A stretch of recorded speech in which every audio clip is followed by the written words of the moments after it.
August 8th, 1944. The humid air of Peleliu clung to everything like a second skin, thick with the scent of crushed vegetation and the distant, rhythmic hum of the ocean. For Private Kenji Tanaka of the Imperial Japanese Army, this island was not a place. It was a crucible. It was the final proving ground where the steel of his spirit, forged over 2 decades, would be tested. The world around him was a symphony of chaos, a blur of green and brown punctuated by the sharp crackle of conflict. But inside Kenji's mind, there was a profound and unshakable stillness. This stillness was a construct, meticulously built since his earliest memories. It began in his small village, nestled in the mountains of Nagano, where the cherry blossoms fell like pink snow in the spring, and the winters were sharp and purifying. His father, a man of few words and immense dignity, had taught him the essence of Bushido, not through lectures, but through action. He spoke of honor, loyalty, and self-sacrifice as if they were elements of nature, as fundamental as the rising sun or the changing seasons. The greatest honor, his father would say, while polishing the family's ancestral katana, was to serve the emperor, the divine descendant of the sun goddess Amaterasu. To serve the emperor was to serve Japan itself, and the ultimate expression of that service was to offer one's life without hesitation. This was not a philosophy to be debated. It was a truth to be lived. At school, this familial instruction was amplified 1,000-fold. The teachers, stern men in military-style uniforms, transformed the classroom into a training ground for the soul. They recited the imperial rescript on education until the words were etched into the very fabric of the students' minds. Loyalty to the throne, filial piety, and courage were the pillars upon which their existence was to be built. History was a glorious tapestry of heroic sacrifices, of samurai who chose a noble end over a life of shame. The concept of surrender was never mentioned, except as the ultimate act of cowardice, a stain upon one's family for generations. To be captured was to become a non-person, to bring a dishonor so profound that it was worse than any physical demise. They were taught that the enemy, particularly the Americans, were not truly human. They were depicted as materialistic, individualistic beings, lacking the spiritual fortitude and collective will that made Japan invincible.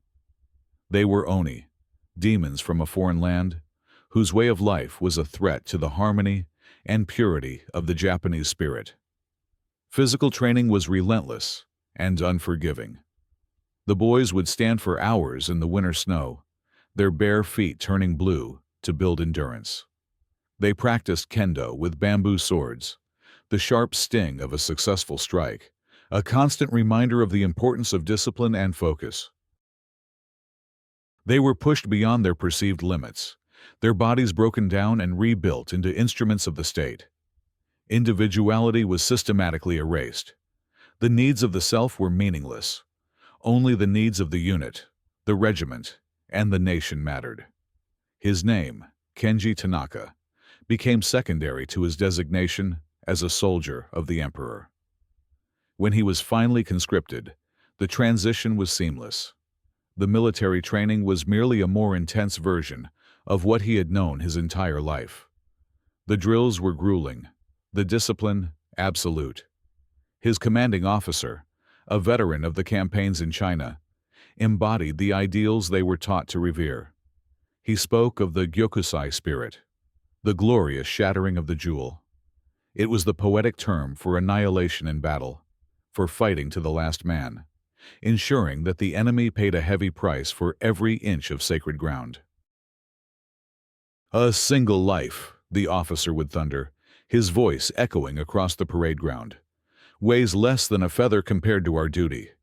But our collective duty, our unwavering loyalty to His Majesty the Emperor, is heavier than the highest mountain." They were trained to see their own lives as ammunition. Their purpose was to be expended in the defense of the homeland. They were given rifles, bayonets, and grenades, But their most potent weapon was their indoctrination. They believed, with a certainty that bordered on religious fervor, that their spirit was superior to the enemy's material wealth. They could overcome superior numbers and firepower through sheer willpower.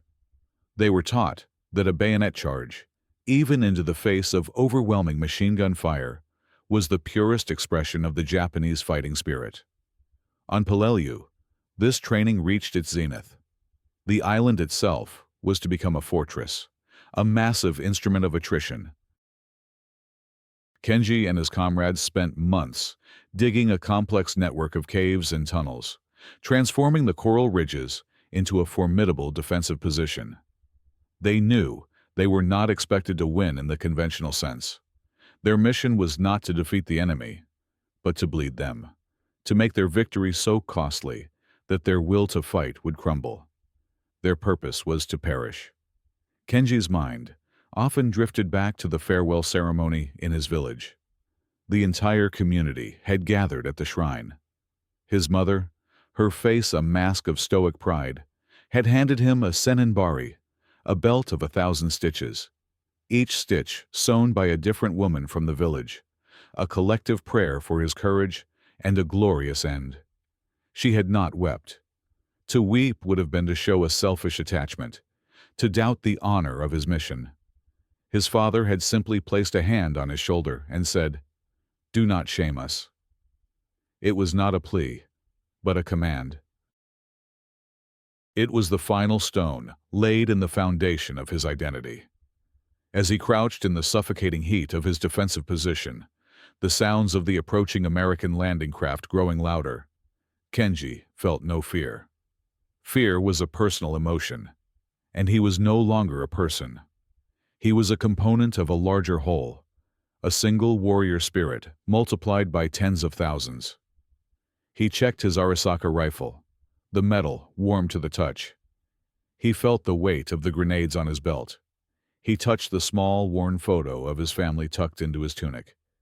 He was not fighting for them to live in peace. He was fighting to die for their honor. The idea of being wounded and unable to fight was a terrifying prospect. It meant becoming a burden. The field manuals were clear.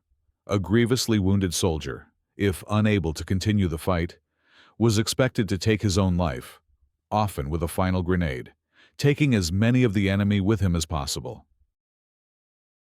There was no contingency for capture, no protocol for surrender. The only acceptable outcomes were victory or a noble end. Anything else was an unthinkable failure, a betrayal of his emperor, his nation, and his ancestors. The world had been simplified into a stark binary: duty or dishonor, victory or annihilation. There was no middle ground, no room for nuance. As the first American landing craft hit the beach, and the world erupted into a storm of fire and sound, Kenji Tanaka raised his rifle. His mind was clear. His purpose was absolute. He was a jewel, ready to be gloriously shattered. He could not conceive of a world where his enemies would see him as anything other than an obstacle to be removed, a threat to be neutralized. He could not imagine a scenario where, if he were to fall, an enemy hand would reach out not to strike a final blow, but to offer aid. Such a concept was not just foreign. It was utterly, fundamentally impossible. It was a violation of the laws of nature, as he had been taught them. The enemy was here to destroy him, and he was here to make that destruction as meaningful and costly as possible. This was the only reality he knew. September 15th, 1943. On a windswept training field at Camp Barkley, Texas, the air was thick with dust and the shouts of drill sergeants. For Corporal David Miller, a farm boy from rural Ohio, this world was a universe away from the quiet fields of corn and soybean he knew. The rhythmic marching, the endless drills, the deafening report of the M1 Garand rifle. It was a jarring transition from the gentle cycles of planting and harvest. Yet, amid the martial chaos, Miller and his fellow trainees in the Medical Replacement Training Center were learning a different kind of discipline, one guided by a philosophy that stood in stark contrast to the pure combat training of other soldiers. David's journey to this dusty Texas field had been one of conviction rather than coercion. He had grown up in a small, tight-knit community where the local church was the social and moral center. His mother, a devout woman with a quiet strength, had instilled in him a deep-seated belief in the sanctity of life. He had spent his youth tending to sick farm animals, setting a chicken's broken leg with small splints, and helping the local veterinarian deliver a calf during a difficult birth. He had a natural talent for healing, a gentle touch and a patient demeanor that seemed to calm both man and beast. When the call to serve came after the attack on Pearl Harbor, David felt the same surge of patriotism as his peers, but his conscience pulled him in a specific direction. He wanted to serve his country, to do his part, but he couldn't reconcile his upbringing with the act of taking a life. He spoke to his pastor, who told him of the long and honorable tradition of the medic, the combat lifesaver, the soldier who walks into the heart of the conflict armed not with the intent to destroy, but with the mission to preserve. It was a perfect fit. His training at Camp Barkley was rigorous and multifaceted. He had to learn to be a soldier first. He endured the same grueling physical conditioning, the long marches under a punishing sun, the obstacle courses, and the weapons training as any infantryman. He had to know how to read a map, how to dig a foxhole, how to stay alive. The instructors hammered home the reality of the battlefield. A medic who couldn't protect himself was of no use to anyone. He learned to fire the M1 carbine and the Colt M1911 pistol, not as primary weapons of aggression, but as tools for self-defense and the protection of his patients. But the bulk of his training was dedicated to the art and science of saving lives under the most extreme conditions imaginable. The classrooms were filled with anatomical charts and medical dummies. He learned to identify different types of wounds, to distinguish between arterial and venous bleeding, to apply tourniquets and pressure dressings with swift, practiced efficiency. He memorized the dosage and application of sulfa powder to prevent infection and the correct way to administer morphine syrettes to manage pain without endangering the patient. He spent countless hours learning how to splint fractures, treat shock, and manage burns. The instructors, many of them veterans of the North African campaign, painted a grimly realistic picture of what awaited him. "Out there," one sergeant with a scarred face and a permanent limp told them, "there are no clean, sterile operating rooms. Your hospital is a muddy shell crater. Your light is a flickering flashlight, and your patient is screaming while the world is exploding around you. You have to be fast, you have to be calm, and you have to be right." Beyond the practical skills, however, was the constant reinforcement of a core ethical principle that defined his role. This principle was codified in the Geneva Convention, a set of international treaties that governed the conduct of war. David and his fellow medics learned that they were designated as non-combatants. Their helmets were marked with a prominent red cross on a white background, a symbol that was supposed to grant them protection from direct targeting. Their duty was to provide aid to the sick and wounded, regardless of their nationality. The instructors were unequivocal on this point. "An injured man is no longer an enemy combatant," a captain explained during an ethics lecture. "He is a patient, a human being in need of medical care. Your job is to save a life, period. It doesn't matter what uniform he's wearing. You treat an American GI, a British Tommy, or a captured German or Japanese soldier with the same level of care and professionalism. That is your duty. That is the law. And that is what separates us from a barbarian horde." This idea resonated deeply with David's own moral compass. It was an extension of the golden rule he had been taught in Sunday school. Do unto others as you would have them do unto you. He imagined himself lying wounded on a battlefield, and he knew he would hope for compassion, for a helping hand. To deny that same compassion to another human being, even an enemy, felt like a betrayal of his own humanity. His medical kit, the M1936 musette bag, became an extension of his own body. He learned to pack and repack it in the dark, his fingers knowing the location of every bandage, every vial, every instrument by touch alone. It contained no weapons, only tools of healing: gauze, scissors, forceps, iodine, plasma kits, tourniquets. This bag was the physical manifestation of his purpose. Unlike an infantryman's ammunition belt, which grew lighter with use, David's bag often felt impossibly heavy with the responsibility it contained.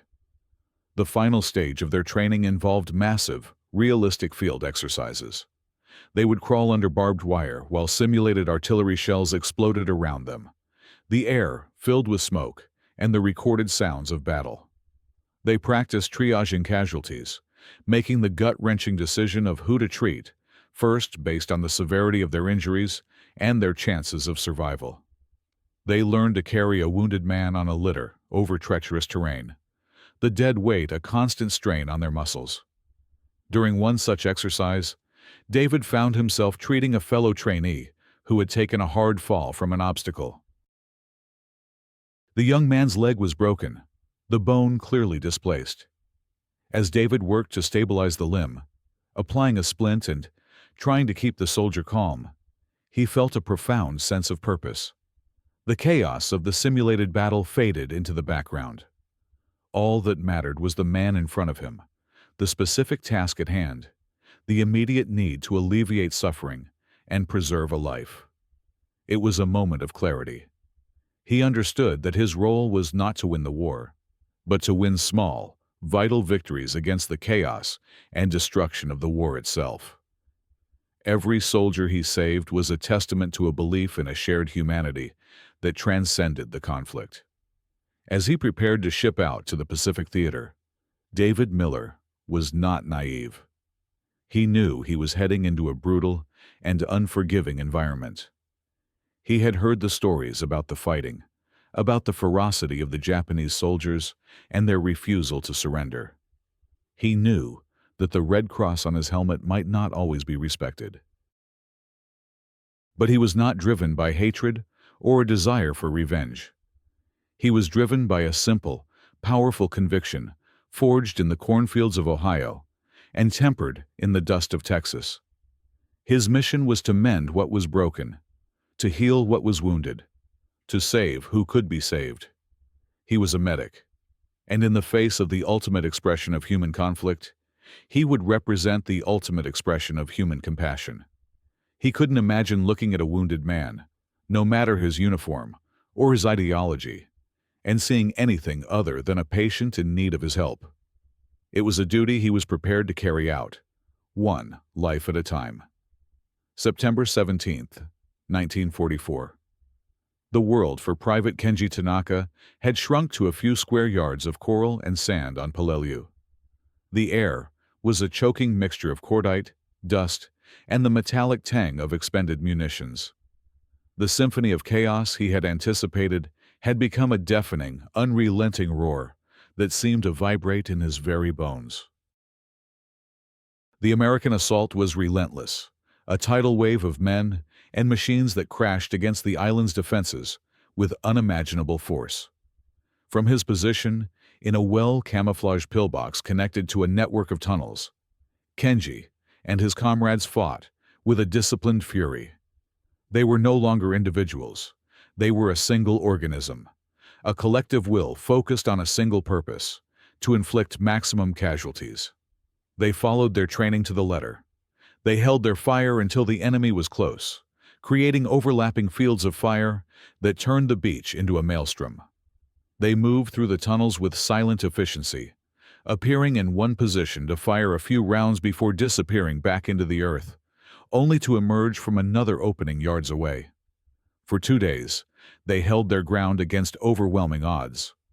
The American firepower was terrifying. Naval guns sent shells the size of small automobiles screaming into their positions, shaking the very foundations of the island. Aircraft swooped down, strafing their lines with machine gun fire. But Kenji's indoctrination held firm. This material superiority was meaningless against the purity of their spirit. Each explosion that rocked their position, each near miss that sent coral fragments flying, only hardened their resolve. They were the immovable object, and the enemy was the resistible force. Kenji operated with a cold, detached efficiency. He loaded, aimed, and fired his rifle in a smooth, practiced rhythm. The figures in the distance were not men. They were targets, manifestations of the foreign demon they had been taught to despise. He felt no hatred, no anger, only a profound sense of duty. He was a sword in the hand of the Emperor, and his purpose was to strike. The thought of his own demise was a constant, comforting companion. He fully expected to perish here, and he had made his peace with it. His only concern was that his end be a worthy one, that he take many of the enemy with him. In the brief lulls in the fighting, he would recite the precepts of the Bushido code in his mind, reaffirming his commitment to a glorious end. In the same chaotic landscape, Corporal David Miller moved with a different kind of purpose.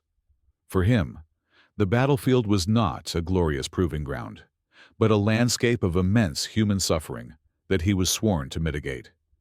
He scrambled from one shell crater to the next, his musette bag bumping against his hip, his eyes constantly scanning for the fallen. The red cross on his helmet felt both like a target and a shield, a symbol of his vulnerability and his sacred duty. He learned quickly to distinguish between the different sounds of the conflict: the sharp crack of a rifle, the heavy thud of a mortar, the terrifying buzz of shrapnel. His world was a series of desperate, urgent vignettes. A young Marine with a chest wound, his breath coming in shallow, ragged gasps. David worked quickly, applying a field dressing to seal the wound, whispering words of encouragement he wasn't sure the man could even hear. "Hang in there, soldier. We're gonna get you out of here." Another man, his leg mangled, screaming in a mixture of pain and fear. David administered a syringe of morphine, the needle a small instrument of mercy in the midst of the madness, before applying a tourniquet and splinting the limb. He never stopped moving. When the call of "medic" went up, he ran towards it without hesitation, his training overriding any instinct for self-preservation. His mind was a running checklist of procedures: check for breathing, stop the bleeding, treat for shock, label the casualty tag. He was so intensely focused on his tasks that the larger battle became a blur, a noisy, dangerous backdrop to his intimate struggles to save one life, and then another, and then another. He saw the cost of the fighting etched on the faces of the men he treated. He saw the youth drain from their eyes, replaced by a haunted, thousand-yard stare. He saw the devastating impact of modern weaponry on the human body. There was no glory here, only pain and loss. His job was to stand in the breach, to push back against the tide of destruction with his small bag of bandages and his unwavering commitment to his oath. The moment of collision for these two worlds, the world of the warrior spirit and the world of the healer, came on the third day of the battle. Kenji's unit was tasked with repelling an American advance on a critical ridge. They launched a counterattack, a banzai charge, not out of desperation, but as a calculated tactical maneuver designed to shock and overwhelm the enemy. Kenji fixed his bayonet, his heart pounding with a strange, exhilarating calm. He shouted, "Tenno Heika Banzai!" along with his comrades, the ancient war cry, a final affirmation of their loyalty. He ran forward, his rifle held high, his focus narrowed to the American machine gun nest that was spitting fire at their advancing line. He was a few dozen yards away when the world dissolved into a flash of white-hot light and a deafening explosion. A mortar shell landed just in front of him. He didn't feel pain, only a sensation of immense, irresistible force, as if a giant hand had swatted him from the earth. He was thrown backward, tumbling through the air before landing in a heap. His rifle was gone. The world was spinning, The sounds of the battle muted and distant, as if coming from underwater. He tried to get up, to rejoin the fight, but his body would not respond. His legs were numb and useless. He looked down and saw that his lower body was a ruin, the sight barely registered. His indoctrination was so complete that his first thought was not of survival, but of failure. He had failed to reach the enemy. He had failed to die in the charge. He had become a burden. He fumbled for the grenade on his belt, his last tool of defiance. His duty was clear: to end his own life and, if possible, take an enemy soldier with him. His fingers were clumsy, his vision blurring in and out of focus. The sounds of the battle were returning, growing louder. He could hear American voices nearby, shouting commands. He closed his fingers around the rough metal of the grenade, his thumb searching for the pin. At that same moment, David Miller was moving up the ridge with the advancing Marines. The Japanese counterattack had been fierce, but it had been broken. The aftermath was a scene of devastation. He moved from one fallen Marine to another, checking for signs of life, offering what aid he could. Then he saw him. A lone Japanese soldier, lying twisted on the ground, clearly grievously wounded. The soldier was moving, his hand clutching a grenade. David's training kicked in. The man was an enemy, and he was still a threat. But he was also critically injured. He was a patient. David approached cautiously, his hands held up, showing they were empty. "Easy now," he said in a calm, steady voice, knowing the soldier wouldn't understand his words, but hoping the tone would convey his intent. "I'm not going to hurt you. I'm a medic." Kenji saw the figure approaching, the red cross on his helmet, a strange and confusing symbol. This was the enemy, the demon he was supposed to fight to the death. Why was he not firing his weapon? Why was he speaking in that soft, placating tone? It had to be a trick. He pulled at the grenade pin with all his remaining strength. David saw the movement and knew he had only a second. He lunged forward, not to attack, but to intervene. He placed his hand firmly, but gently over the soldier's, preventing him from pulling the pin. "No," David said, his face inches from Kenji's. "Let me help you." Kenji stared into the American's eyes. He saw no hatred, no malice. He saw only a strange, incomprehensible expression of concern. His mind, a fortress of ideology built over a lifetime, was suddenly besieged by a profound and shattering confusion. His strength failed him. The grenade slipped from his grasp. The world, which had been so clear and simple just moments before, dissolved into a disorienting haze. His last conscious thought was not of the Emperor, or of honor, but a single bewildering question: why? Then, everything went dark. Consciousness returned to Kenji Tanaka, not as a sudden flood, but as a slow, hesitant trickle. It began with sound, a low, rhythmic murmur he couldn't identify, punctuated by soft, unfamiliar voices, speaking a language that was guttural and strange to his ears. Then came sensation, the feeling of a coarse but clean blanket against his skin, the surprising softness of a cot beneath him, and a dull, throbbing ache that seemed to emanate from the lower half of his body. The air smelled sharp and sterile, a scent of antiseptic and clean linen that was utterly alien.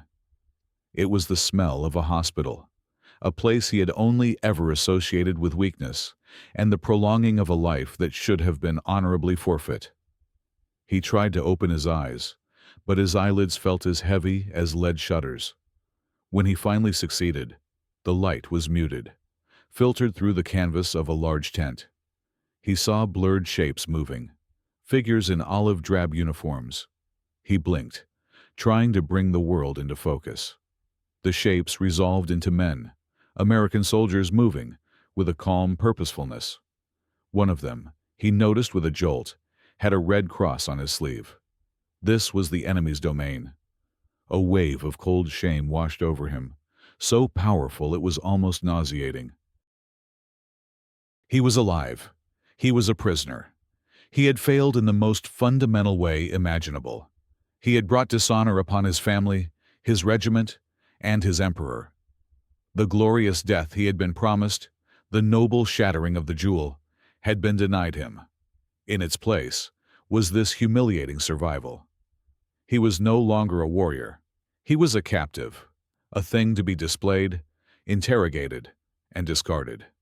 He instinctively tried to move, to sit up, perhaps to find some way to rectify his failure, but a searing pain shot through his legs, and he fell back with a gasp, his vision clouding over. A face appeared above him. It was the same face he had seen in the final moments on the battlefield, the face of the American medic. The man's expression was one of calm concern. He said something in his strange tongue, the words soft and gentle. Kenji stared back with a mixture of fear and defiance. This man was his captor, the architect of his dishonor. He should have been left to his fate on the ridge. Why had this medic intervened? What strange and cruel game was this? The medic, David Miller, reached out and gently placed a hand on Kenji's forehead, checking for fever. Kenji flinched at the touch, his body recoiling as if from a hot iron. Every fiber of his being screamed that this was wrong. The touch of an enemy should be a blow, not a gesture of care. David seemed to understand. He withdrew his hand and offered a small, reassuring smile. He held up a canteen. "Water," he said, speaking the word slowly and clearly. Kenji turned his head away, his lips pressed into a thin, tight line. He would accept nothing from them. He would not drink their water or eat their food. He would starve himself if necessary.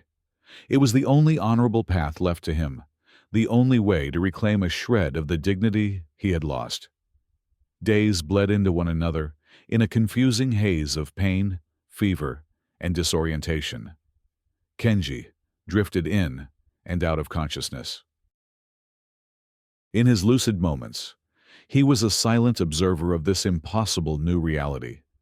He was in a field hospital, a large tent filled with rows of cots. He saw other Japanese soldiers, some wounded as badly as he was, others with lesser injuries. He saw their faces, a reflection of his own confusion and despair. But what truly confounded him was the behavior of the American medics. They moved through the tent with tireless efficiency. They changed his bandages, cleaning his wounds with a gentle precision that belied the fact that he was their enemy. They administered medicine, checked his vital signs, and offered him food and water, which he continued to refuse. He watched them treat the American soldiers on the cots next to him, and he could discern no difference in their level of care. They treated a wounded Marine with the same gentle professionalism as they treated him. This equality of care was the most baffling thing of all. In his world, compassion was reserved for one's own. The enemy was to be vanquished, not mended. To care for a fallen foe was a sign of weakness, a foolish sentimentality that had no place in the crucible of war. He began to study the medic, David, who seemed to be in charge of his care. David was young, probably no older than Kenji himself. He had kind eyes and a persistent, quiet determination.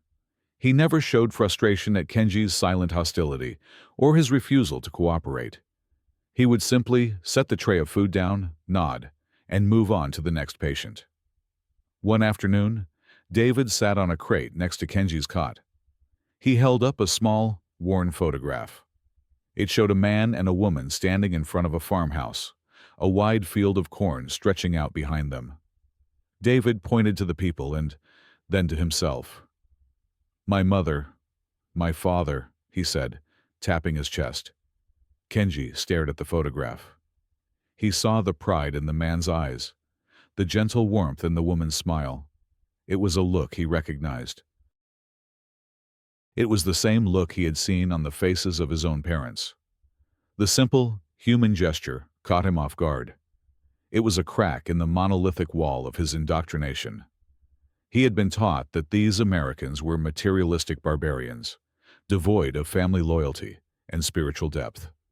But the love and pride in that photograph were universal, undeniable. For a fleeting moment, he didn't see an enemy demon. He saw a son. He quickly suppressed the thought, turning his head away again, angry at his own momentary weakness. But the image remained, lodged in his mind. The suspicion that had dominated his thoughts began to be tinged with a profound curiosity. Why were they doing this? It couldn't be a simple trick. The resources, the manpower, the sheer effort involved in keeping him and the other Japanese prisoners alive was immense. There had to be a reason, a logic to their actions that he could not comprehend. He began to notice other small details. A nurse who adjusted his pillow without being asked. An orderly who, seeing Kenji shiver, added an extra blanket. These were not the actions of cruel captors.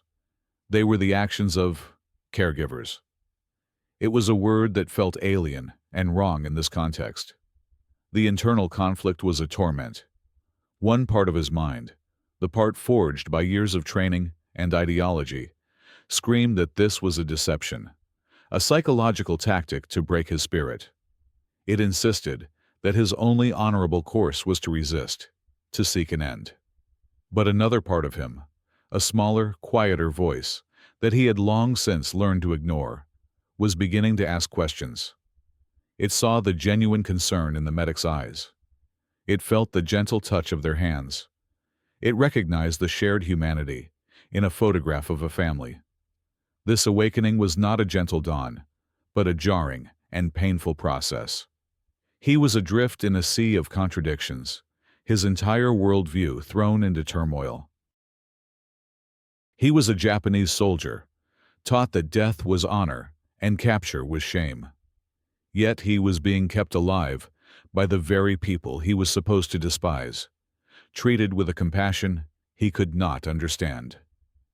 He lay on his cot, a prisoner not just of the American army, but of a bewildering and profound mystery. The question that had filled his mind as he lost consciousness on the battlefield returned with ever-increasing force, echoing in the silent spaces between the murmurs of the hospital tent. Why were they trying so hard to save him? Corporal David Miller wiped the sweat from his brow with the back of a tired hand, the humid air in the hospital tent feeling as thick as wool.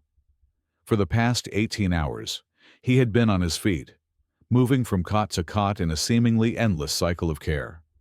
The battle for Peleliu was still raging outside, and each new wave of casualties brought fresh challenges, stretching their supplies and their stamina to the breaking point. Yet, for David, the physical exhaustion was secondary to the complex emotional and ethical landscape he navigated every day. His focus, in the brief moments he had to himself, often drifted to the Japanese soldier on cot number 7. The soldier, whose name he didn't know, was a puzzle. David had seen firsthand the ferocity of the Japanese on the battlefield. He had treated Marines who were victims of desperate, last-ditch attacks. He knew these enemy soldiers fought with a terrifying resolve, seemingly devoid of any instinct for self-preservation. He had been there on the ridge. He had seen the soldier's hand reaching for the grenade, his eyes filled with a cold, absolute determination to complete his mission of self-destruction.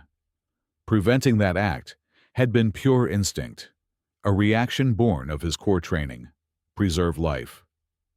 But now, in the relative quiet of the hospital, David was faced with the aftermath of that decision. The soldier on the cot was a wall of silent, hostile resistance. He refused food, refused water, and flinched at every touch. His eyes, dark and intense, followed David's every move with a mixture of suspicion and what looked like profound shame. David had never encountered a patient who so actively resisted the very concept of being helped.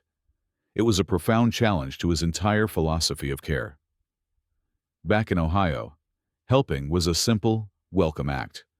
When a neighbor's barn needed raising or a friend's crop needed harvesting, the community came together without question. In the army, among his fellow GIs, there was an immediate bond of brotherhood. Treating a wounded American was straightforward. They were grateful, relieved, and desperate for the aid he could provide. The Japanese soldier, however, viewed his care as an insult, an act of dishonor. David found himself trying to bridge a cultural and philosophical chasm that was wider and deeper than any physical battlefield.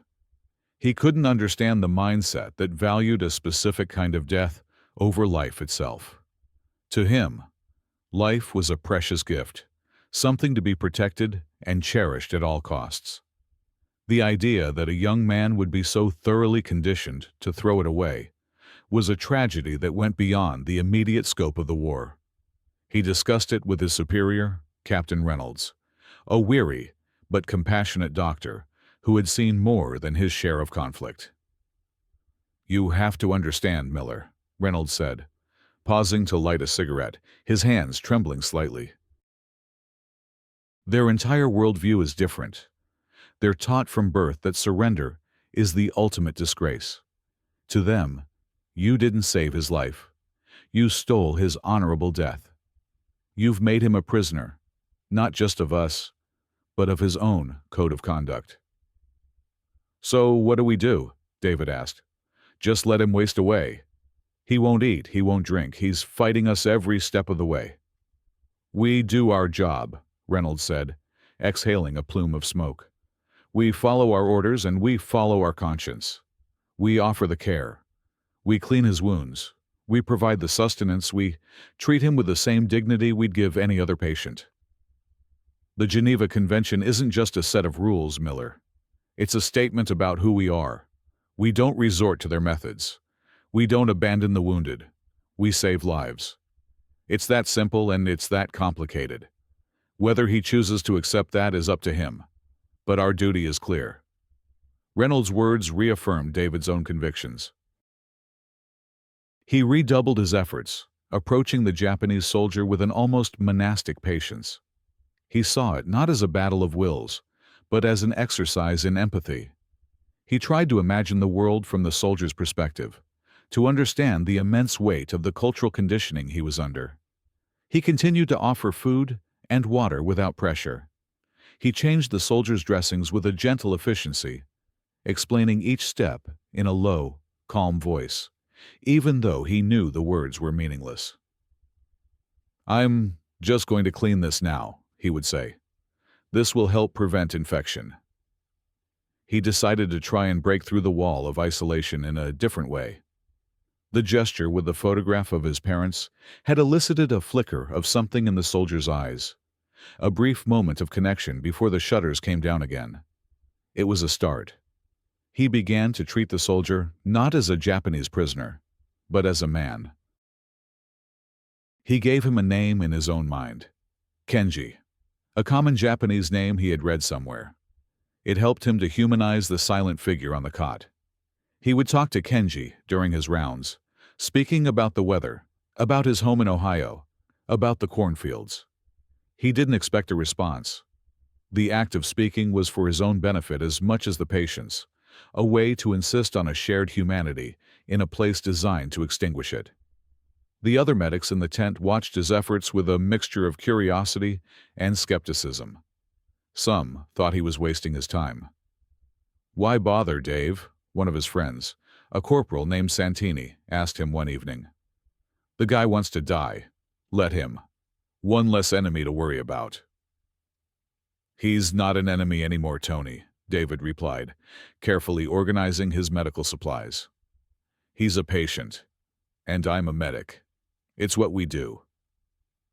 The work was a constant struggle against the tide.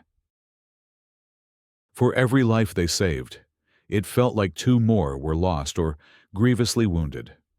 The tent was a place of perpetual crisis, a fragile bubble of healing in a world consumed by destruction. David saw the psychological toll it took on everyone, including himself. He would wake up from fitful sleep with the phantom sounds of battle in his ears, the faces of the men he couldn't save haunting his thoughts. But his interactions with the silent Japanese soldier became a strange anchor in the chaos. The soldier's resistance was a constant reminder of the fundamental why of his mission. He wasn't just patching up bodies. He was supposed to be a representative of a different way of thinking, a belief that mercy was a strength, not a weakness. Saving this one man, who so profoundly did not want to be saved, became a symbol of his commitment to that ideal.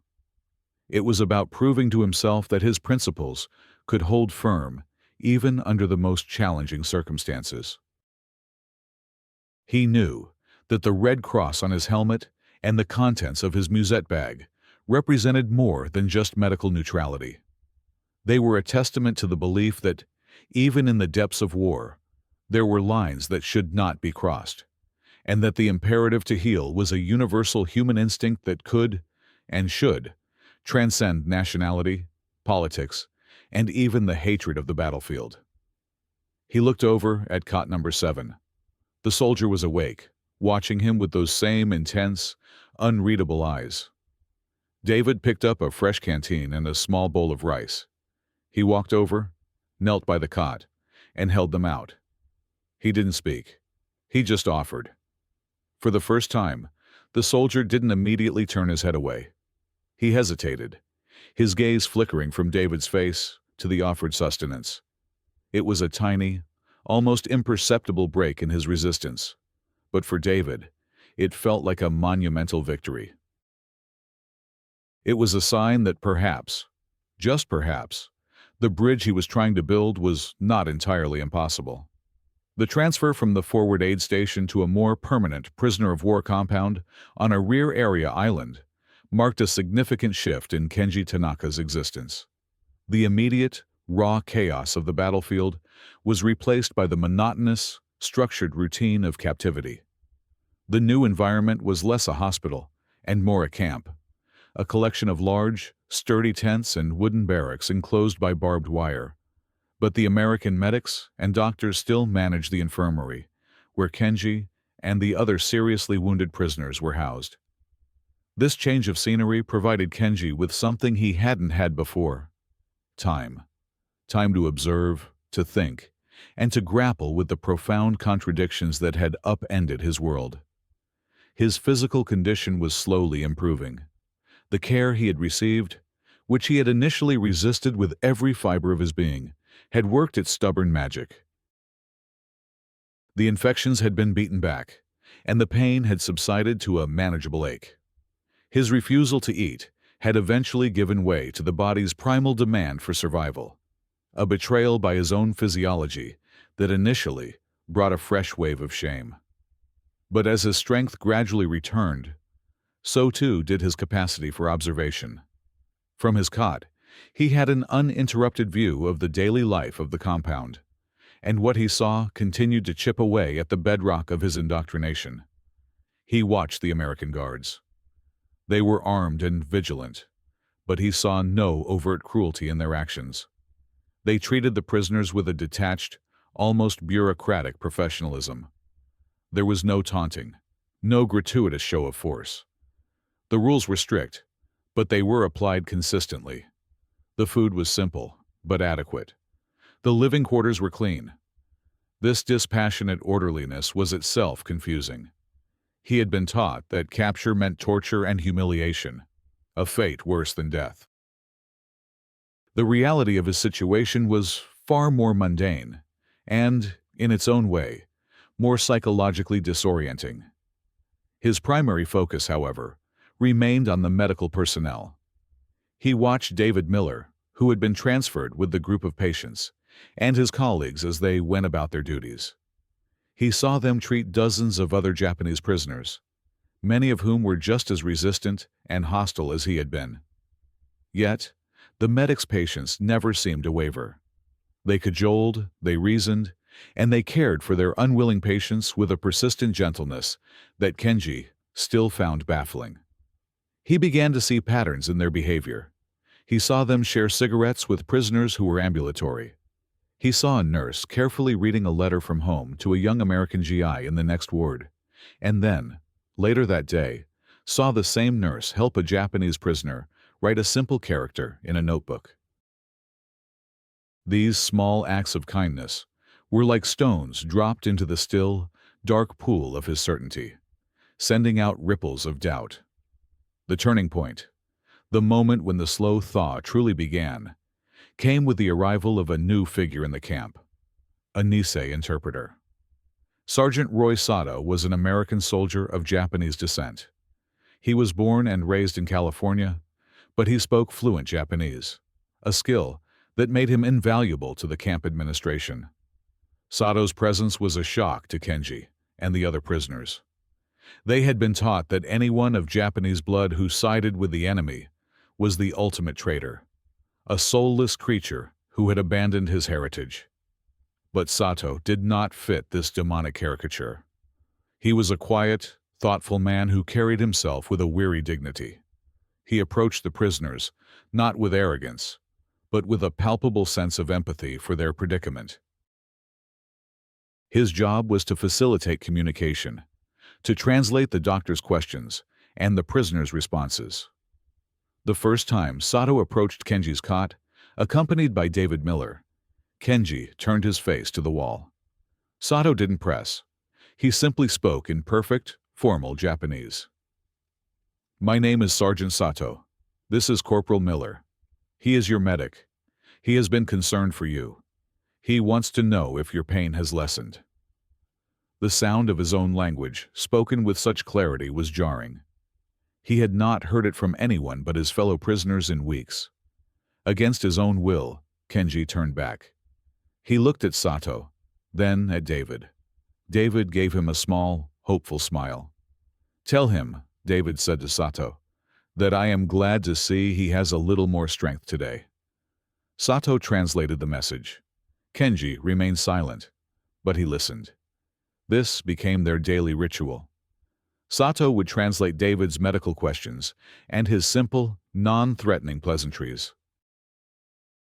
At first, Kenji's responses were sullen monosyllables. "Yes. No. It is the same." But Sato was patient. He began to stay for a few minutes after David had left, engaging Kenji in conversation. He did not ask about military matters. He asked about Kenji's home prefecture, about the type of crops his family grew, about the festivals in his village. These were questions that bypassed the warrior and spoke to the man. Hesitantly, reluctantly, Kenji began to answer. He spoke of the snow in the mountains of Nagano, of the taste of his mother's cooking, of the pride he felt for his family. In talking about his past, he reconnected with a part of himself that his military training had tried to erase, his individuality. Through these conversations, Sato began to gently explain the world that Kenji now inhabited. He explained the role of a medic in the American Army. "For them, it is a sacred duty," Sato said one afternoon. "Their oath is to heal the sick and wounded. It is not about who is a friend and who is an enemy.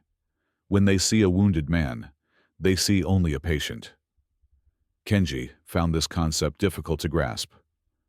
"But we are at war," Kenji countered, his voice rough from disuse. "The goal is to destroy the enemy, not to fix them when they are broken. It is illogical." "Perhaps," Sato replied calmly.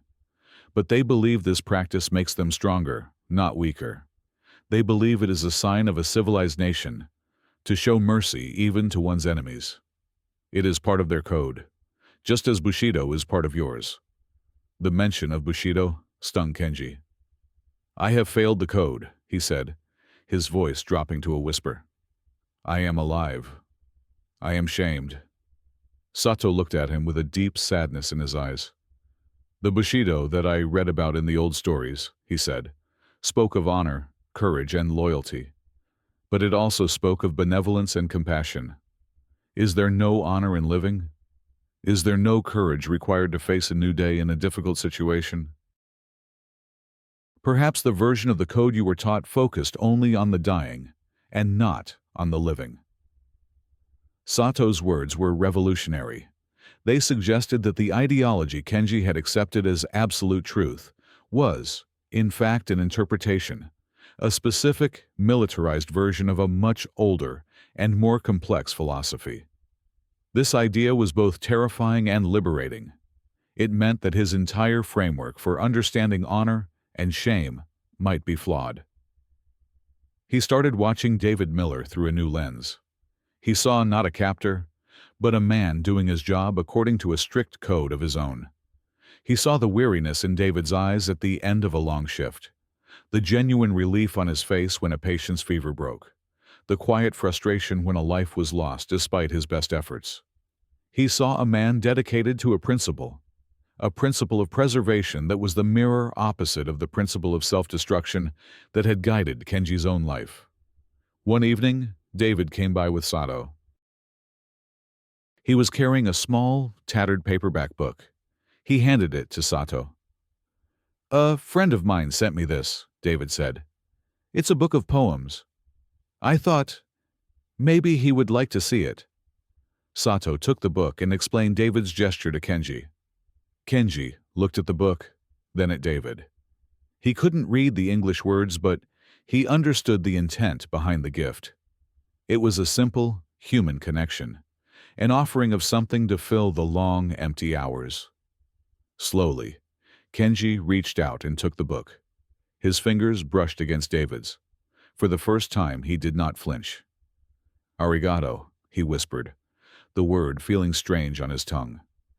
"Thank you," David smiled, a genuine, unforced smile of relief and understanding.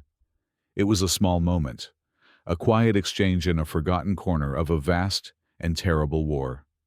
But for Kenji Tanaka, it was the moment the ice finally broke. The weeks following his first, hesitant arigato marked a period of profound internal reckoning for Kenji Tanaka. His conversations with Sergeant Roy Sato evolved from simple exchanges about home and family into deeper, more challenging discussions about philosophy, duty, and the very nature of the war itself. Sato, with his unique position straddling two cultures, became Kenji's guide through the bewildering landscape of his own collapsing worldview. He was not a propagandist. He never denigrated Japan or the emperor. Instead, he acted as a Socratic questioner, gently prompting Kenji to examine the foundations of his own beliefs. The core of their discussions often revolved around the concept of Bushido. For Kenji, Bushido was a monolithic, unchangeable code that demanded absolute loyalty and, if necessary, self-annihilation. It was the ideology that had been drilled into him by his father, his teachers, and his commanding officers. It was simple, stark, and absolute. Sato, however, began to introduce nuance. He had studied Japanese history and literature at a university in California, and he spoke of a Bushido that was far more complex and humane than the version Kenji knew. "The militarists of your government," Sato explained one afternoon, as they sat in a quiet corner of the compound, "took the old code and stripped it of its most important elements. They kept the loyalty and the courage, but they threw away the benevolence, the compassion, and the respect for life." He told Kenji about the original samurai class, who were not only warriors, but also poets, scholars, and artists. He spoke of the concept of ikki, the aesthetic ideal of living with a refined, understated grace.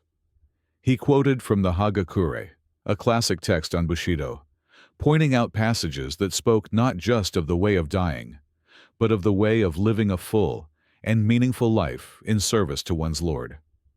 The old texts say, "The way of the warrior is to be found in dying," Sato acknowledged. Your officers were fond of that line, but they often failed to quote the rest of the philosophy, which explains that this means having the willingness to die at any moment, so that one may live a life free from fear and hesitation, a life of perfect sincerity and duty. It is about the readiness, not the requirement, to perish. This was a revelation to Kenji. He had been taught that his life was a tool to be expended. Sato was suggesting that his life was a vessel for duty, and that living, under certain circumstances, could also be a form of service. The idea was so foreign that he struggled to process it. But to be captured, Kenji argued, falling back on his most deeply ingrained belief. To surrender, it is the greatest shame. It means I failed. I am of no more use to the Emperor. Are you certain? Sato countered gently. Think of it this way. A sword that is shattered in a single blow is gone forever. But a sword that is bent can be reforged. It can be made strong again, perhaps even stronger than before. Which is of more use to the swordsmith? Japan is in a difficult position in this war. After the conflict ends, what will Japan need more? 1,000,000 honorable ghosts, or 1,000,000 living men ready to rebuild the nation, to care for their families, to honor their ancestors by ensuring the survival of their country? This analogy struck a deep chord with Kenji. The idea of being reforged offered a new paradigm, a way to frame his survival not as a failure, but as a potential future duty. It was the first time he had ever contemplated a post-war existence. His mental timeline had always ended abruptly on the battlefield. The concept of a future, of a life beyond the immediate conflict, was a fragile seed of hope planted in the barren soil of his despair. He also began to observe his fellow prisoners more closely. He saw two distinct groups. There were those like him, who were slowly, painfully re-evaluating their beliefs. They began to cooperate with their captors, taking on small jobs around the camp, learning a few words of English, and engaging with Sato. But there was another group, a significant number of soldiers who clung fiercely to their original indoctrination. They remained hostile and withdrawn, viewing any form of cooperation as treason. They saw Kenji and the others who were changing as weak and contaminated. Kenji witnessed their deep, unrelenting misery. They were trapped in a mental prison far more restrictive than the barbed wire fences of the compound. Their code, which was supposed to give them strength, had become a straitjacket, preventing them from adapting to their new reality. It offered them no path forward, only a perpetual state of shame and self-loathing. He realized that their rigid interpretation of honor was, in fact, a brittle thing.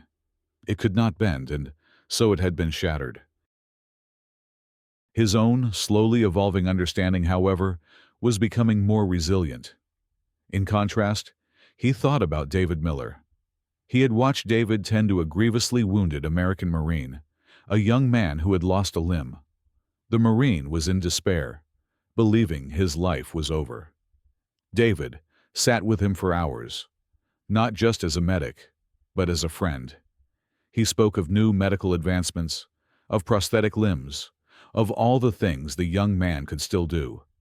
David's focus was relentlessly on the future, on rebuilding, on life. He saw the same principle at work in how David treated him. David was not just healing his body. He was, in his own way, affirming the value of Kenji's life, a value that Kenji himself had been taught to deny. This American code, this belief in the sanctity of every individual life, seemed to offer a strength that was far more flexible and enduring than the rigid ideology of death before dishonor. It was a code that could absorb the shock of injury and loss and still provide a path forward. It was a philosophy of hope. Kenji began to read the book of poems David had given him. With Sato's help, he slowly translated the simple verses. They were about nature, love, loss, and the quiet moments of everyday life. They spoke of a world beyond war, a world of shared human experiences that transcended national boundaries. He realized that the American demons he had been taught to despise were capable of creating and appreciating such beauty. They were not a monolithic evil, but a collection of individuals, like David, who had parents, homes, and a love for poetry. The deconstruction of the myth was nearly complete.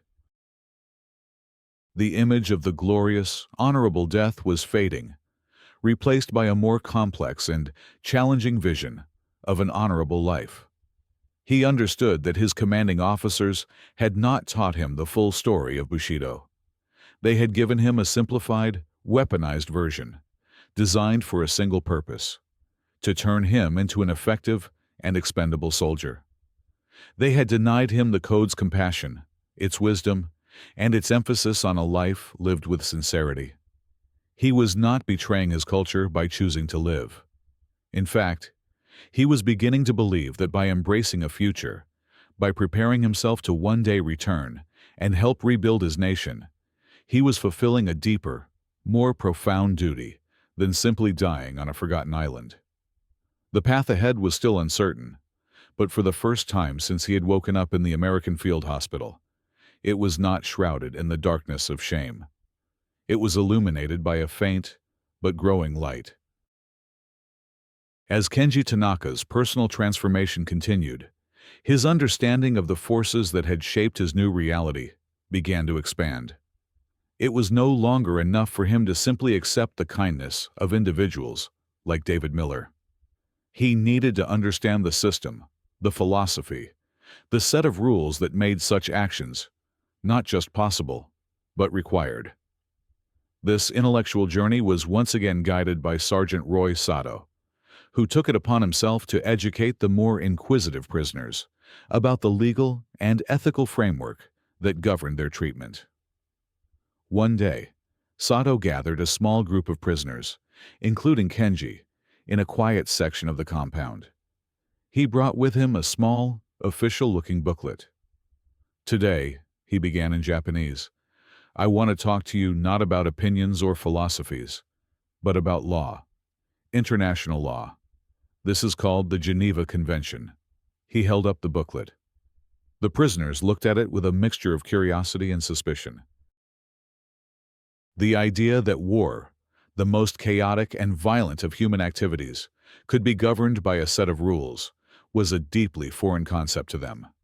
In their training, war was a matter of spirit and will, not of legal statutes. Victory was the only law that mattered. Sato began to explain the history of the convention, starting with the experiences of a Swiss businessman named Henry Dunant at the Battle of Solferino in 1859. He described how Dunant was horrified by the sight of nearly 40,000 wounded soldiers left to suffer on the battlefield, with little to no medical care. This experience inspired Dunant to advocate for the creation of neutral volunteer organizations to care for the wounded, and for an international treaty to protect them. "So, you see," Sato explained, "this did not begin as a law handed down by governments. It began with one man's compassion. It began with the idea that, even in the middle of a conflict, a soldier's basic humanity should be recognized. The first convention was signed in 1864, long before any of us were born. He then laid out the core principles of the convention that applied to them directly. He explained the status of a prisoner of war. The moment a soldier is captured or surrenders, Sato said, he is no longer considered an active combatant. He is removed from the conflict. Under the law, he must be treated humanely. He must be protected from violence and intimidation. He must be given food, shelter, and medical care if he is wounded." Kenji listened with rapt attention. This single paragraph explained everything he had experienced since waking up in the field hospital. The actions of David Miller and the other medics were not random acts of kindness from unusually virtuous individuals. They were following a prescribed duty, an order that was as binding as any military command.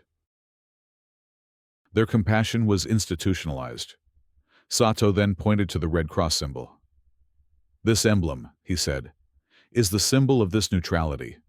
Medical personnel, like Corporal Miller, are designated as non-combatants. Their sole duty is to provide aid to the sick and wounded. They are legally protected from being targeted. In turn, they are required by law to treat everyone, regardless of which side they are on." One of the other prisoners, a corporal named Ito, scoffed. "A law? What good is a law on a battlefield? We were told the Americans were barbarians. Why would they follow such a law? It was the question that had haunted Kenji for weeks. It is a question of honor, Sato replied, meeting Ito's gaze. But a different kind of honor than you were taught. The American military believes that following these laws is a sign of their discipline and moral strength. They believe that how a nation treats its prisoners is a measure of its civilization. To break these rules is to bring dishonor upon their own army and their own country. They hold themselves to this standard. Kenji thought about this. The Japanese concept of honor was intensely personal and focused on the individual's actions, primarily the act of dying correctly. This American concept of honor seemed to be collective and focused on the nation's actions, primarily how it behaved when it had absolute power over a helpless enemy. It was a proactive, rather than a reactive, form of honor. This new understanding placed David Miller's actions in a new light. His patience and persistence were not just personal traits. They were the embodiment of a national and international commitment. He was an agent of a system, a representative of a code that his entire nation had, at least officially, agreed to uphold. This realization was profoundly impactful for Kenji. It meant that his experience was not an anomaly. It was the intended result of a deliberate, long-standing international effort to inject a measure of humanity into the insanity of war. It made the world feel less random, less chaotic. There was a structure, a set of ideals, that even the war could not completely obliterate. Did Japan sign this law? Kenji asked quietly. Sato's expression became somber. Japan signed the convention regarding the treatment of prisoners in 1929, he said, but the government has not ratified it. They have stated they will abide by its terms, but in practice, the policy is that a Japanese soldier should not be captured. Your government does not officially recognize the existence of Japanese prisoners of war. A heavy silence fell over the small group. The implication of Sato's words was devastating. They were, in the eyes of their own government, ghosts. They had ceased to exist the moment they were captured. Their nation, which had demanded their absolute sacrifice, had no framework to protect them, or even acknowledge them, if they failed in that sacrifice. This was, for Kenji, the final and most painful deconstruction of the ideology he had served. The code of death before dishonor was not just a spiritual guide, it was a convenient state policy. By insisting that its soldiers fight to the last man, the government absolved itself of the responsibility of caring for them as prisoners. The enemy, by following the Geneva Convention, was showing more concern for their welfare than their own leaders. The bitterness of this realization was quickly followed by a strange sense of gratitude. He looked over towards the infirmary tent, where he could see David Miller moving between cots. He was alive. He was healing. He was beginning to think of a future, all because his barbarian enemies had chosen to adhere to a code of conduct that his own nation had effectively ignored. The Geneva Convention was no longer an abstract concept for him. It was the roof over his head, the food he ate, the medicine that healed him. It was a tangible shield that had protected him, not only from a physical death on the battlefield, but from the spiritual death of being completely abandoned by his own country. He understood now that the war was not just a clash of armies and machines. It was a clash of ideas, a conflict between a philosophy that saw soldiers as expendable ammunition and one that, however imperfectly, recognized them as human beings deserving of protection even after they had fallen. He was living proof of which philosophy was more humane, more resilient, and ultimately more honorable. The knowledge was a heavy burden, but it was also a source of immense clarity. His path forward was no longer just about personal survival. It was about bearing witness to this profound truth. The shift in Kenji Tanaka's perspective was not an isolated phenomenon. Like a single stone dropped in a pond, the consistent and humane application of the Geneva Convention's principles began to send ripples of change throughout the entire prisoner of war compound.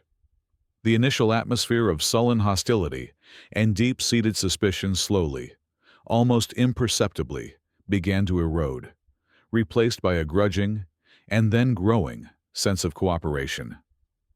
This transformation was not the result of a single grand gesture, but of 1,000 small, consistent acts of decency. It was in the way the medics treated every patient with the same level of care, the way the guards enforced the rules without resorting to brutality, and the way Sergeant Sato patiently bridged the cultural and linguistic divide. The prisoners, who had been conditioned to see themselves as a monolithic block of warriors, began to re-emerge as individuals. Kenji, now one of the more senior prisoners in the infirmary, found himself in a new and unexpected role. Having navigated his own painful journey from indoctrination to understanding, he became an informal liaison between the newly captured, deeply confused soldiers and the American camp staff. When a new prisoner would arrive, filled with the same shame and defiance that had once consumed Kenji, he would go to their cot. He would not lecture them or preach a new ideology. He would simply share his own experience.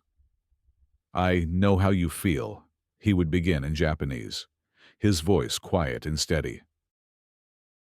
"I also believed that my life was over, that I was without honor. But look around. They are not torturing us. They are healing us."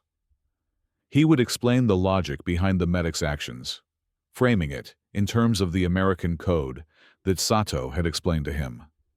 He told them about the Geneva Convention, not as a piece of enemy propaganda, but as a simple fact of their new existence. For many of the new arrivals, hearing this from a fellow Japanese soldier, someone who understood their background and their sense of shame, was far more effective than any explanation from an American. Kenji's words provided a crucial context for the bewildering kindness they were receiving, allowing them to accept the care without feeling that they were betraying their principles. The practical effects of this changing attitude were significant. Prisoners began to cooperate more fully with their medical treatment. They started eating regularly, taking their medicine without protest, and even alerting the medics when a fellow prisoner's condition seemed to worsen. The recovery rates in the infirmary improved. The medics, including David Miller, noticed the change. Their jobs became marginally easier and far more rewarding. The wall of hostility they had worked so hard to penetrate was becoming a porous membrane. David and Kenji developed a quiet, unspoken rapport. They still relied on Sato for complex conversations, but a basic understanding grew between them through gestures and shared experiences. David would show Kenji pictures of his family, and Kenji, using a pencil and paper, would sketch a rough map of his village in Nagano, pointing out his family's home. It was a simple, profound connection between two men who, by all rights, should have been mortal enemies. This change also had a significant intelligence value for the Americans, though it was an unintended consequence of their humane policies. As the prisoners began to trust their captors, some became more willing to talk. They provided information not through coercion or torture, but through conversation. They spoke of the tunnel systems on islands yet to be invaded, of troop morale, of the effectiveness of certain weapons. This information, gathered as a byproduct of compassionate treatment, undoubtedly helped American planners and saved lives in subsequent battles. The most powerful ripple effect, however, was psychological. The camp became a sort of decompression chamber for the mind, a place where the intense ideological pressure of Japanese militarism was slowly released. The soldiers were given books and magazines to read. They were allowed to play games like Go and Shogi. They were treated not as faceless enemy drones, but as men. For many, it was the first time in years they had been allowed to have an identity outside of their military rank and unit. They began to speak of the future, of what they would do after the war, a phrase that would have been unthinkable just months before. They talked about returning to their farms, reopening their shops, and starting families. The instinct for life, so long suppressed by their training, was reawakening. The camp administration, recognizing the positive trend, began to use former prisoners in other ways. Men like Kenji, who were fluent in both the old ideology and their new reality, were sometimes asked to help write leaflets or record radio messages. These messages were not crude propaganda demanding surrender. Instead, they were simple, factual statements from one Japanese soldier to another. They described the conditions in the POW camps. They spoke of the medical treatment, the adequate food, and the absence of torture. They explained that capture was not the end, and that there was a path to survival that did not involve shame. For a Japanese soldier huddled in a cave on Okinawa, starving and fighting to the last, hearing a calm voice in his own language describing a reality so completely at odds with what his officers had told him was a powerful and subversive act. It didn't always work, but it planted a seed of doubt. It offered an alternative to the stark binary of victory or annihilation. It suggested the possibility of a third option: survival. This policy of humane treatment, born from the ethical principles of the Geneva Convention, had become a strategic asset. It demonstrated that the perceived American softness was, in fact, a profound strength.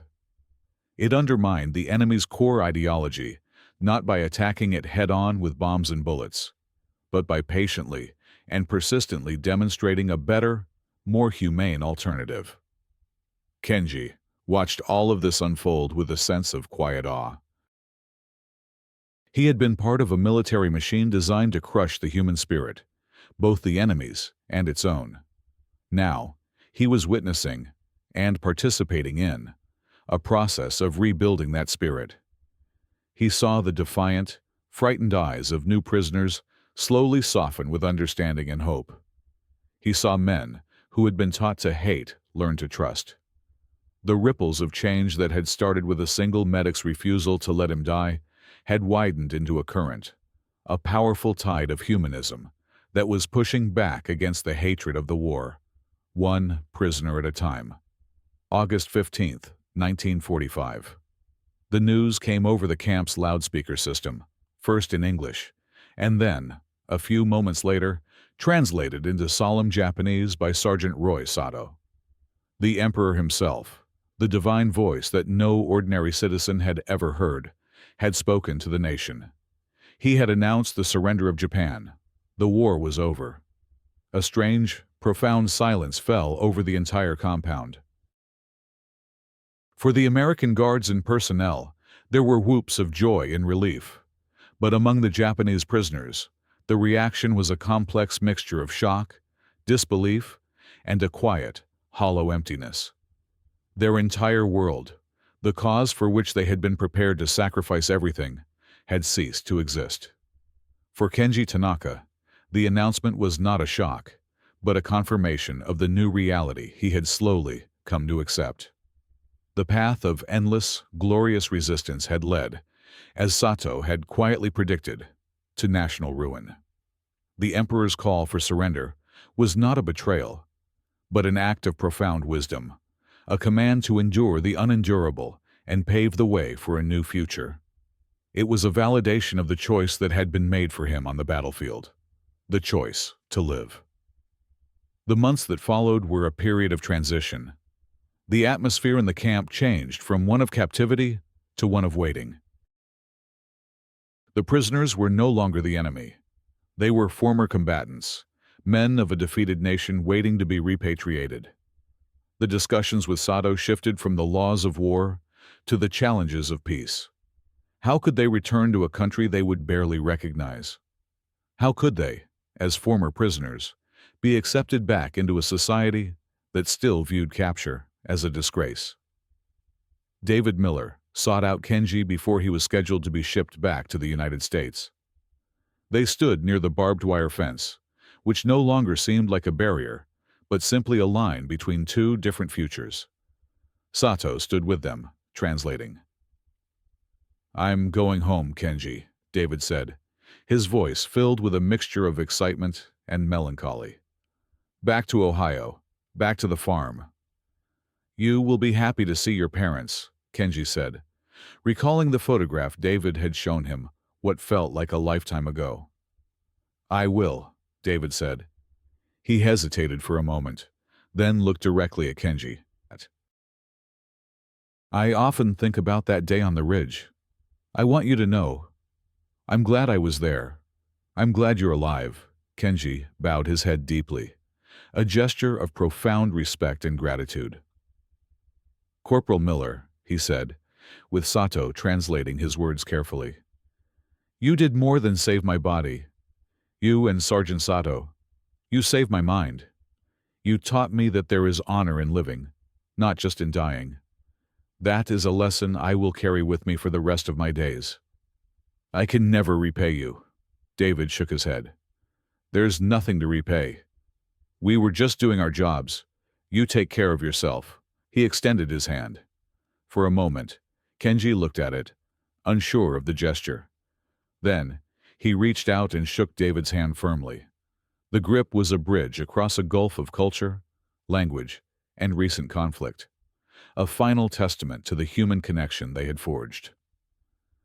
The journey home for Kenji was long and surreal. He sailed on a transport ship filled with thousands of other former prisoners, all of them thin, quiet, and haunted by their own experiences. He disembarked in a Japan that was a landscape of ashes and ruin. The cities were devastated, the economy was shattered, and the people were shell-shocked, struggling to reconcile their belief in their nation's divine destiny with the stark reality of catastrophic defeat. He made his way back to his village in the mountains of Nagano. The cherry trees were still there, and the mountains stood unchanged, but the spirit of the place was different. It was subdued, weary. He feared the reception he would receive. He was a survivor, a prisoner, a living symbol of the nation's failure. When he walked the final path to his family's home, his heart pounded with apprehension. His mother was the first to see him. She was older, her face etched with new lines of worry. But when she saw him, her stoic mask crumbled. She ran to him, tears streaming down her face, and embraced him with a ferocity that spoke of a year of repressed grief and fear. His father appeared next. He stood silently for a long moment, his gaze unreadable. Then he simply said, "O Kairi, welcome home." In that moment, Kenji understood. The state-sponsored ideology, the grand narrative of glorious death and national honor, had been a fragile construct. Beneath it all, the simple, powerful bonds of family had endured.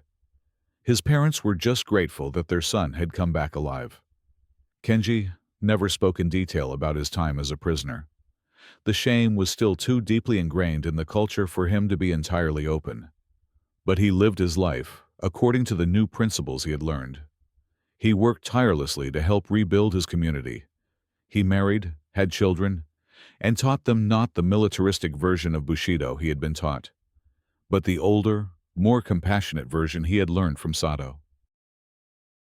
He taught them that true strength lay in resilience, in benevolence, and in the courage to build rather than destroy. Years later, as an old man, he would sometimes sit and look at the mountains, and his thoughts would drift back to a dusty aid tent on a Pacific island. He would think of a young American medic from Ohio, a man who, by following his own code of honor, had fundamentally altered the course of Kenji's life. He finally understood the answer to the question that had once tormented him. They had tried so hard to save him, not because they were weak or foolish, not as part of some elaborate trick, but because they belonged to a nation that had, through law and custom, decided that saving a life, any life, was a victory in itself. It was a testament to the idea that even in the darkest of times, Humanity's highest calling is not to conquer, but to heal. He had been on the receiving end of that powerful idea, and in the long, peaceful years of his second life, he had done his best to honor it.